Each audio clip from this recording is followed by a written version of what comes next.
people want a happy ending. They want a good outcome. There's enough sadness out there. So what my editors used to call dead dog stories or dead cat stories, they did not want those, because anybody who has ever lost a pet, we know that our personal experience is going to trump anything you can read. So we don't want to read about that. We want to read about the hopeful stuff. Hi, I'm Tori Mystic, and you're listening to the Wear, Wag, Repeat podcast, the only show dedicated to supporting women in all areas of the pet industry.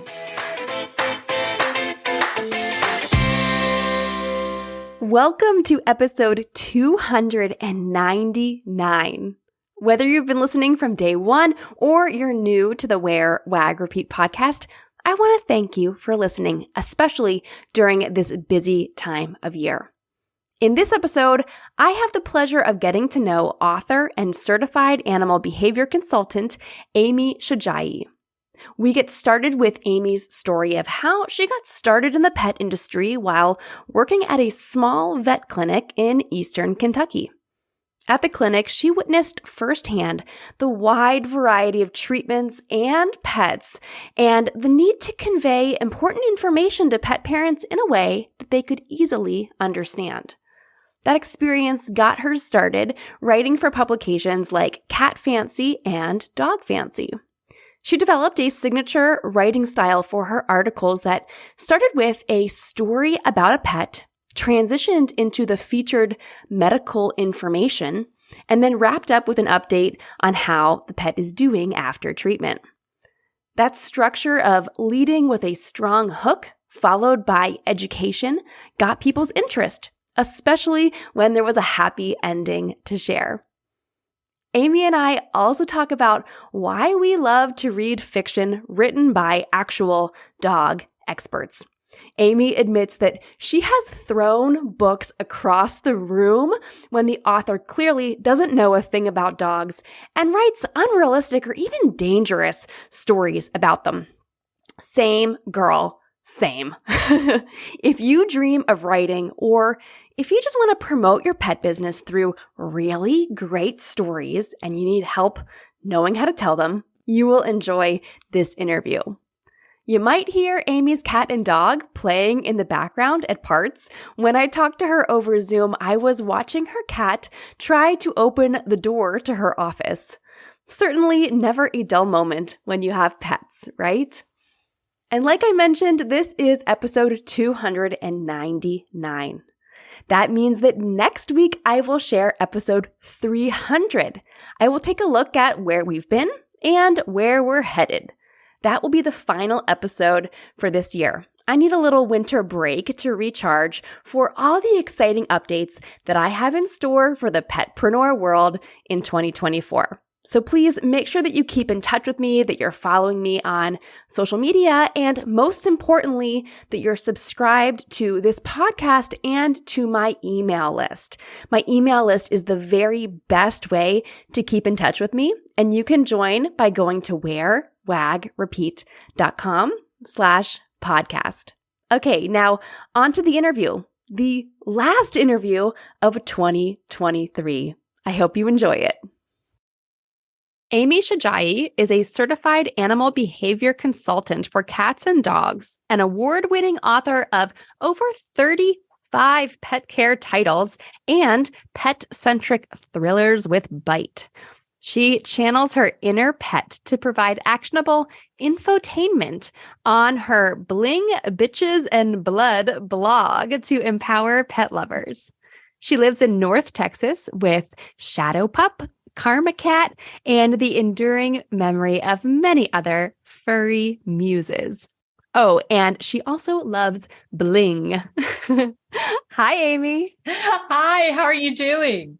I'm doing so good. I'm really excited to talk to you. I think we're going to have a very fun conversation. Oh, I think so. I think we are kind of two of a kind. So this may be dangerous, folks. It's going to be fun. I think so. So I feel like our paths have crossed so many times over the years, but I don't know too much about how you got started in the pet industry. So I would love to kind of hear from you how you got into this world. Well, when I first got married, my husband and I were living in Eastern Kentucky, and there were no jobs around. And then a young, newly minted veterinarian opened his practice in town and was advertising for some help. I went in to interview for the job, and I had always loved animals anyway. And my first experience there was being interviewed by the veterinarian during a Chihuahua's C-section. And he was handing me out puppies to resuscitate as he asked questions. And I think I got the job because I didn't pass out. And I loved it. It was so much fun.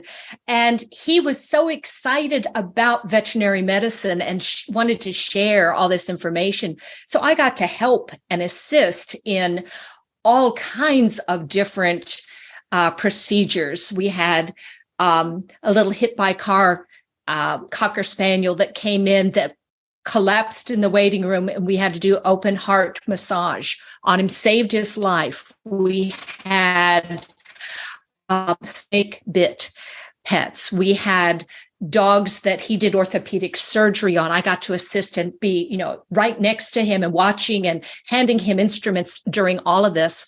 And I would tell my mom some of these stories.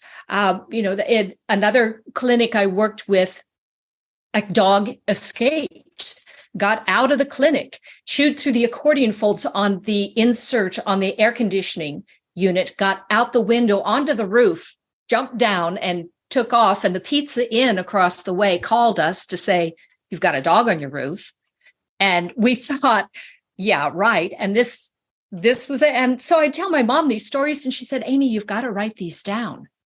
And so that's kind of how it started. And I blame my mother and credit my mother for encouraging me to write some of these down. And so my first publications were with the Pet Press back in the day when they were actual physical magazines, Dog Fancy, Cat Fancy, Dog World, Cats Magazine, all of those. And I had some very generous and enlightened editors that helped me and helped teach me how to write and what to write, and that you don't have to include every single quote. It makes it stronger if you don't. And just a lot of information out there. Some of my first assignments I got were to cover this emerging new disease, feline infectious anemia, or FIV. And then I covered the first vaccinations for feline leukemia virus and got to interview Dr. Niels Pedersen, who had discovered all of this stuff. So I got to interview the people that were cutting edge doing all of this. And it was just exciting and fascinating for me. And I have to stop just a minute because I have a cat here that is sniffing my microphone, and I'm afraid it's going to take things off. This is Karma Cat. Oh, Karma. Hello. So he likes when I'm talking. Of course, there's nobody else here, so I must be talking to him. Of course, naturally. He's a star of the show, I'm sure. I was afraid he was going to eat my microphone here. So, so that's kind of how I got started. And I call myself, and you'll see it on my Shojai.com website, I call myself the accidental writer, because I really didn't intend to this be my life, but thank goodness it is. Yes, I was curious about that title, The Accidental Writer. But I like that. It sounds like, in the pet world, we do have so many stories. And when you get together with the other pet people, whenever I'm with my dog mom friends, I feel like we all have so many stories to tell each other about. Oh, I can't believe my dog did this. But to take the initiative to write it down is so important, because I think that these little stories, we kind of forget about them over the years, but they are kind of special, and they're what make our pets wonderful. Right. So it is great to document that. Right. And part of that also is that the veterinarians that I work with didn't always have the time to spend with the pet parents and explain in detail what's going on. They are pulled in so many different directions and trying to get good information and diagnose and give the treatment that's appropriate. And so part of the technician's job the vet tech's job is to be that intermediary and explain what's going on. I was giving the flea talk and the house training talk and, what to do with this and what to do with that. And I learned that, a veterinarian may talk about a particular disease or what you need to do, but I was able to put that in context in language that you and I can understand, not the medical legalese that was out there. And that kind of became my niche.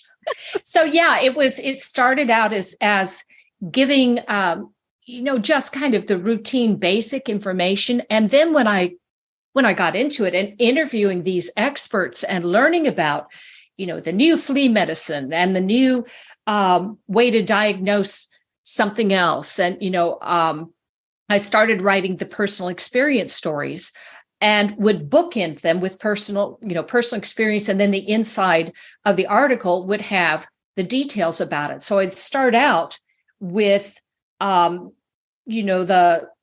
dog that had been hit by a car and what had happened there, and then go into first aid, what you can do if something like this happens. And then the bookend at the end was what happened to that particular dog. So you put a furry face on the story so people can identify with that. Mm-hmm. And in the pet press in those days, and still today, I think, people want a happy ending. They want a good outcome. There's enough sadness out there. So what my editors used to call dead dog stories or dead cat stories, they did not want those, because anybody who has ever lost a pet, we know that our personal experience is going to trump anything you can read. So we don't want to read about that. We want to read about the hopeful stuff. Yes. I mean, I hear people say all the time that they won't even pick up a book with a dog on the cover because they're afraid of the ending. And so there needs to be like the old like Oprah sticker that would go on books. I think we need a sticker that's like, the dog is okay. Well, actually, in any advertising, I do write that down, especially in my thrillers, because I have one of my main characters is a service dog. He has his own viewpoint chapters. And then the cat, my readers wanted the cat to have viewpoint also. So I have a cat that tracks lost cats and occasionally has his own viewpoint. And I put in the advertisement, anything, I said that, the pets do not die, but the bad guys do. All bets are off with the humans because they're not innocent. They can take care of themselves. Exactly. But nothing happens. I have a lot of pet-centric storylines. So I will talk about, like, my main character's cat has hypertrophic cardiomyopathy and is being treated for that. So I got to talk about research involved with that. And Every Cat Foundation, at that time, it was Win Feline Foundation. Now it's Every Cat. I get to talk about the issues of dog fighting and how you can recognize that and prevent things like that, and what wonderful dogs these can be. All these different kind of pet-centric types of things that are going on. And something, it was a surprise to me and a relief to me also. Some of my early reviewers would say, oh, so that's why my dog does XYZ. And I was hearing from reviewers that would never, ever pick up a nonfiction book or take a course about dog training or learn about cat behavior. They're learning in my books because it's all based on science. And I have an end part of the book that I call factor fiction. So the end of every fiction book, the factor fiction will say, this part of the book that I talked about, that's real. That's absolutely real. And it's based on science. And here's where you can learn more. And there's links here. And here's how you can properly play tug of war with your dog without getting into trouble. And this part of it, I made that up. And isn't it fun? So people can find out. And that's become a real popular part of that as well. Yes. Well, I really love reading books that are fiction, that are novels, but are written by pet experts, because I can just, as I'm reading it, I can just tell the way that someone who really knows animals and knows pets, the way they write about them is so different than a lot of like the big New York Times bestselling authors. Some of these big books, big popular books that I read that have a dog character, I read it and I'm like, that's not believable at all. That's not what a dog would do. And so I wish that more pet professionals wrote novels, because I love reading them, because they're, like you said, they're based in real animal behavior science, and people can actually learn from them.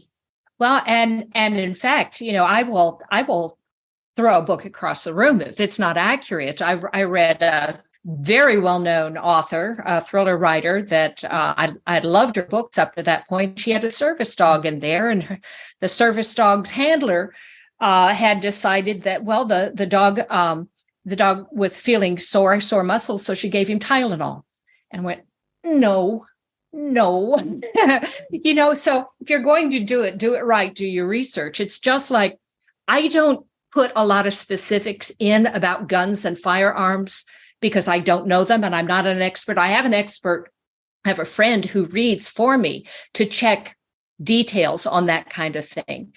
I will get it wrong. I know I will get it wrong. And then I will get readers saying, you got it wrong. There's no safety on this one, or that's, this is the way that works, or it's not a revolver, it's actually this. So I don't do that.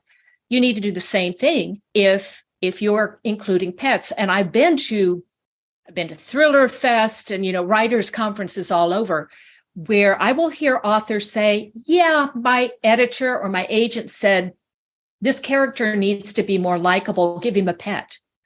So if you're using a pet as a prop, that's not helpful, especially if pet is introduced in the first chapter or two, and then the hero goes gallivanting across the world and then comes back 3 weeks later. That pet would have destroyed the house. There would be pee and poop everywhere. There would be, the curtains pulled down, or, if they were not dead. So you need to make those arrangements for them. And I think it's still a free webinar on, I call Writing Like Cats and Dogs, and all the things that you should do if you are going to include animal characters in your writing. And number one is don't kill them. Don't kill them. Oh, yeah. Don't hurt them on stage. I mean, they can. My hero dog has been injured before, but always survived, of course. I write my thrillers within about they are set within 3 to 6 months of each book, because I don't want the dog to age out.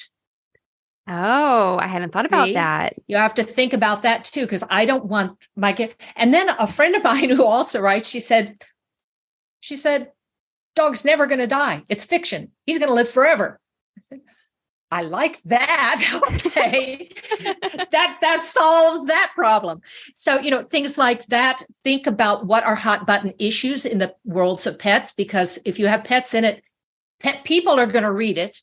So are you going to include fighting dogs? Are you going to include raw feeding? Are you going to include feral cats? How are you going to manage that? Yes. Well, and like you mentioned, the cardiomyopathy, which is such a hot issue. Mm-hmm. Exactly. And so you can do some of, and pulled from the headlines is really hot. So if you have something that is going on in the world of people, will it translate into humans? I mean, COVID, we had back and forth there. You've got a lot. I like medical thrillers, so I'm always looking at, these weird, bizarre kinds of things going on. I'm thinking, some of the tick-borne diseases. One of my characters got Lyme disease and had to go through all of that. So then people understood and learned about protecting themselves, about tick infestations, not only on their animals, but them. So you can do a lot of educating without preaching. Right. And I like how it was in your bio using infotainment. And that's kind of what this all is.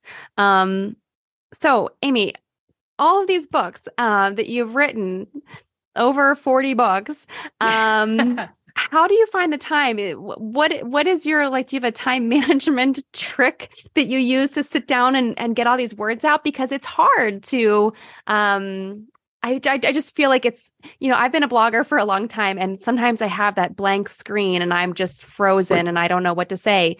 So what are your tips on writing so much? Well, part of it is I plagiarize myself endlessly.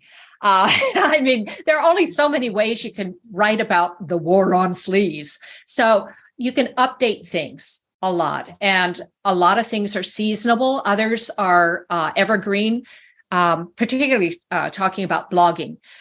So, every June comes around and it's Adopt a Shelter Cat Month in June. What's going on? It's heat problems in pets, firework fears coming up in July. So there are seasonal things you can always write about, and there's always something new in the world of veterinary medicine, some kind of care option that's coming down the track. And as I said, I mean, I've been doing this a long, long time. And so I have a lot of material that I can pull from. I will, for blog posts, if I'm looking for something and I just don't have time, I'll pull something from my book and say it's an excerpt from this. And that's a way to do it. Right now, once I finish, I'm as I mentioned before we went on recording, I am right now editing the audio files for the audiobook of my latest thriller, Dare or Die. But after that, I have 2 books, Complete Care for Your Aging Dog and Complete Care for Your Aging Cat, that need to be updated because I wrote them a long time ago and things change. So I'll be going to the AVMA conference in Denver next month and hope to meet with a lot of experts who know way more than I do and get the latest information on that. And so when you update Caring for Your Aging Dog and Cat, do those hardcover books or just hard copy books, do they get reprinted, or what's the process like these days? Mm-hmm. Yes. I am, well, for years, I've worked with my agent, and we sold a lot of books through New York, but now I'm publishing independently. And so I can update anything and have new information available within about 48 hours in the book. So print on demand is amazing.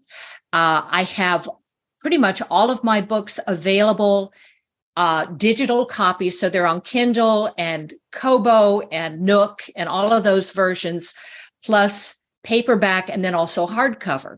So it would mean once those are updated, I will update the cover as well to reflect that. I have not done audiobooks yet with the 2 aging pet books because I want it to be new information, and it's much more difficult to update the audiobook files than it is everything else. So yeah, print on demand has changed the world of publishing incredibly. And it's wonderful. And it's also terrible because it is so easy that it's tempting to hit publish before the book's ready. So there is a lot of really badly published information out there as well. It may be good information, but it's not been properly edited or formatted or any of those things. Just because you are an independent author doesn't mean you don't need an editor, you don't need a cover designer, you don't need all of those things that a New York publisher would take care of. Now, the one thing that people talk about, though, they say, I want to be published by New York because I don't want to have to do marketing and all that.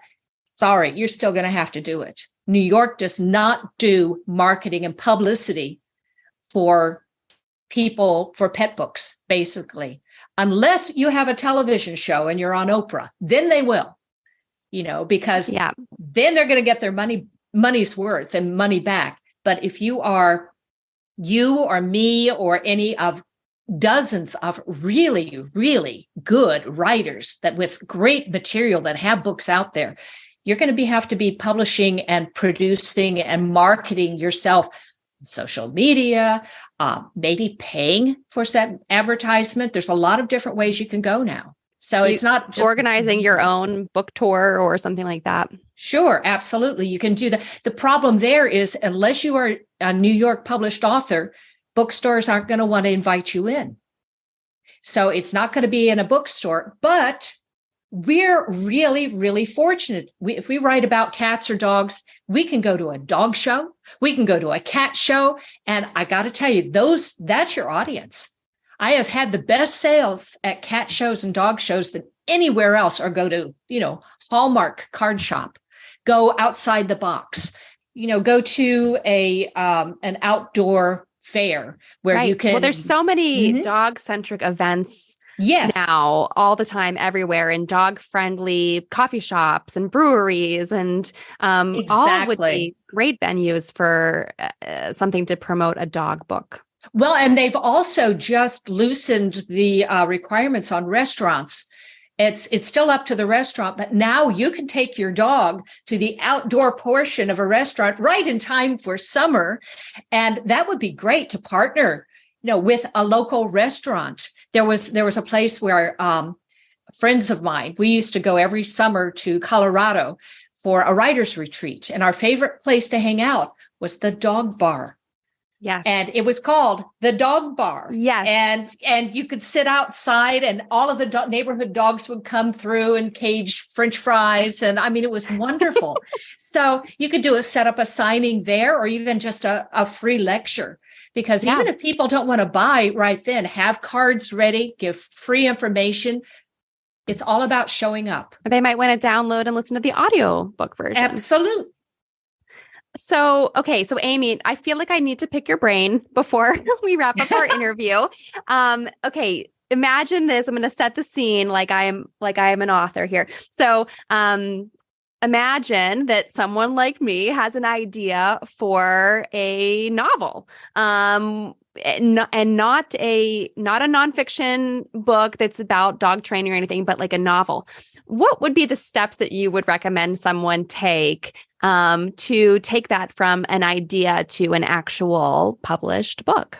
Okay. There are wonderful resources, free resources, writers group. I would suggest you hook up with a writers group in your area. I'm in Texas, but I'm also affiliated with Oklahoma Writers Federation. I'm a past president there and an honorary life member, because I helped out with that.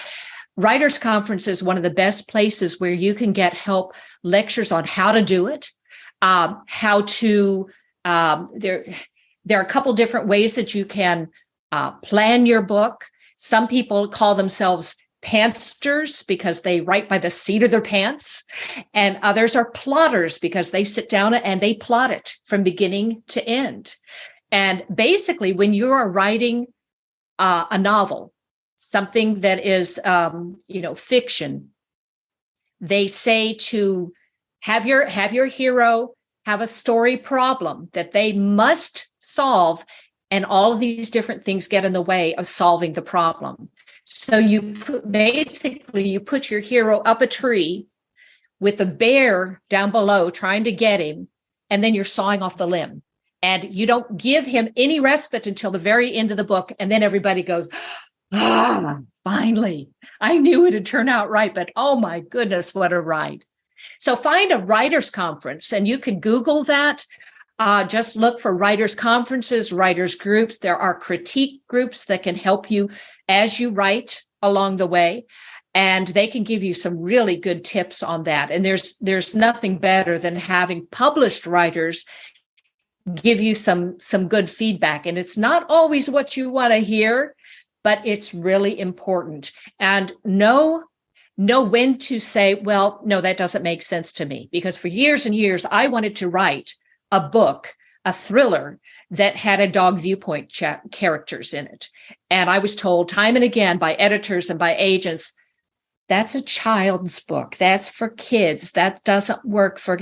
Well, I got to tell you, the first book that I wrote and published, fiction book, was the book I'd always wanted to read. So that was the first book that I had published, and readers have embraced it. And there are New York Times bestselling authors that are doing the same thing. James Rollins gave me a cover quote for my very first novel. And I went to him because, one, he's a veterinarian, and two, he was doing dog viewpoint. Yes. So it's wonderful. And, that find find books that you love and analyze them.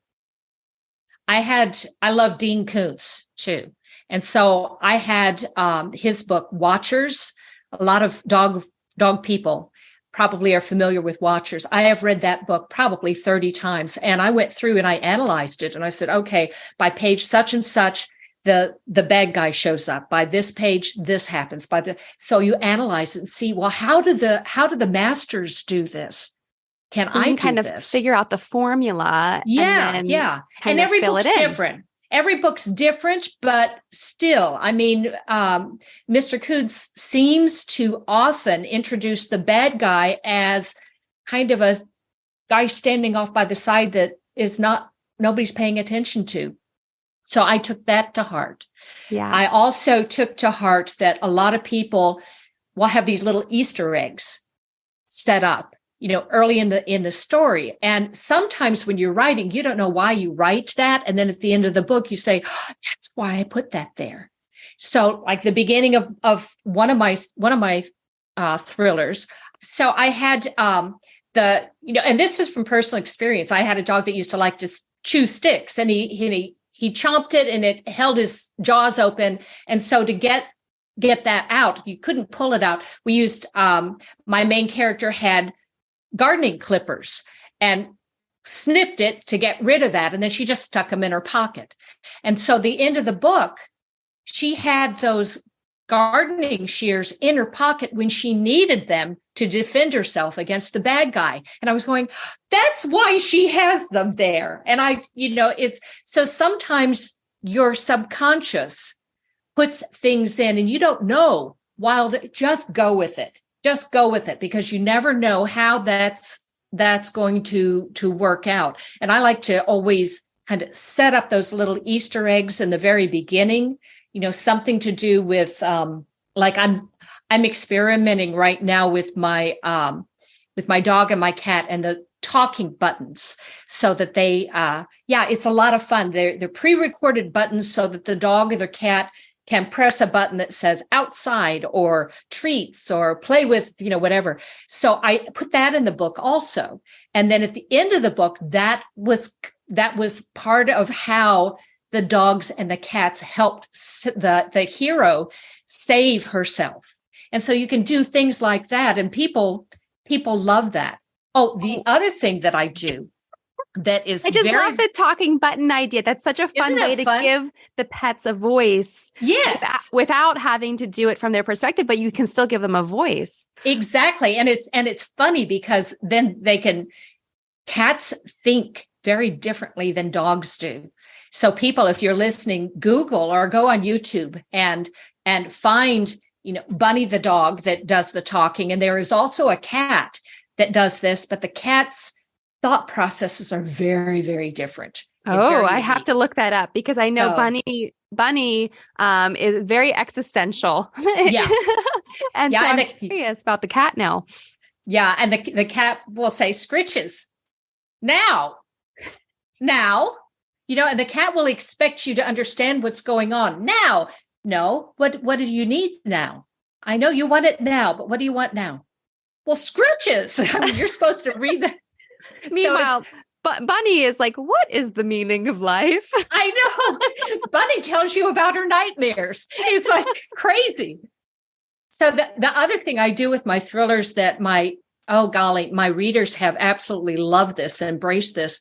I do a contest.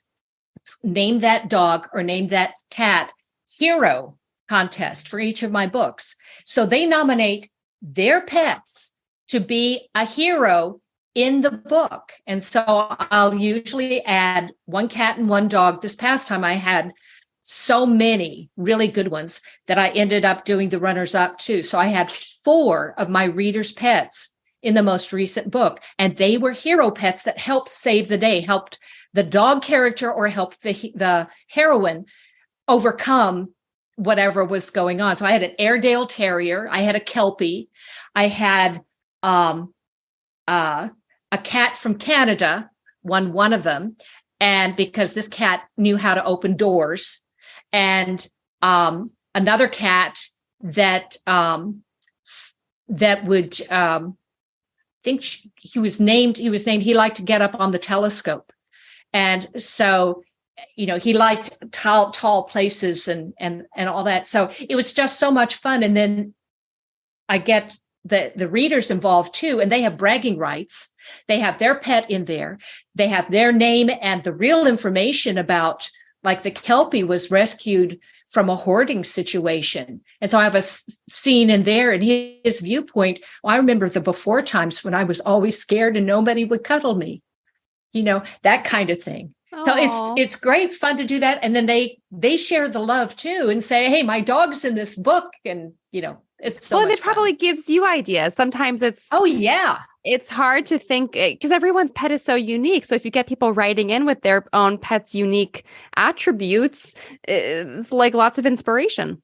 It is. The first time I did this, I had somebody that nominated her golden retriever to be visiting an Alzheimer's unit, basically. And she said, yeah, my dog, she collects things from the neighbors. She will go all around the neighborhood and pick things up and bring them back to our porch, newspapers, anything that's out there. And so I added that in to the plot line too. She was picking things up in the nursing home and bringing them all around. So yeah, it adds a new level in there, and it's all. And then I can say, fact or fiction. This is true. This is fact. This is from people that have pets just like yours. Yeah. So that's a lot of fun. Well, Amy, it's been so fun. I could listen to your stories all day. I guess I'll have to go read some of your books. Okay. Or I could listen to your audiobook versions, I guess. Yeah. So tell our listeners, where can they learn more about all of your books and your audiobooks and your blog and all the things that you do? Sure. Everything is wrapped up at my website, which is my name, Shojai.com. So that's SHOJAI.com. And you can get to my blog from there. You can find my pet books, cat books, dog books, and the fiction thrillers. There's also sections on publishing information. There's some webinars available. There's still one of the free webinars is on if you have writer's block and how to overcome that, which is a lot of fun. And there's one on writing like cats and dogs and how to incorporate cats and dogs in your writing so that people don't throw the book across the room. So a lot of fun stuff there. And I hope people will enjoy this. And I'm very, very grateful for being invited to be part of this. Oh, I'm grateful to have you here and to share what you're doing with the world, because I think even for people who are not authors or don't even want to write a book, everything that you're saying and your advice could be implemented in our website copy or your social media or and your email newsletters.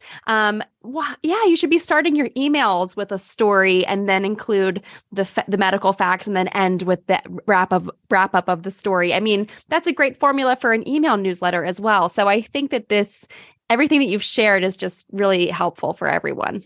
Absolutely. And if you are, trying to promote your business through writing, a lot of it does just come down to, you can go on Google and, type into that box, why does my dog, and let it fill in the blank.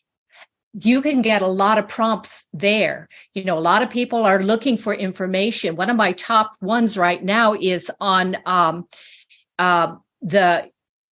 to adopt a cat or a kitten, because it's kitten season. Everybody has them. So that's a real top one. Another one is, what do I do if my dog ate the wrong thing? But is, first aid, or do you take him to the vet right away? And my pet first aid book actually has that. It'll say, this is an emergency, get to the vet right now.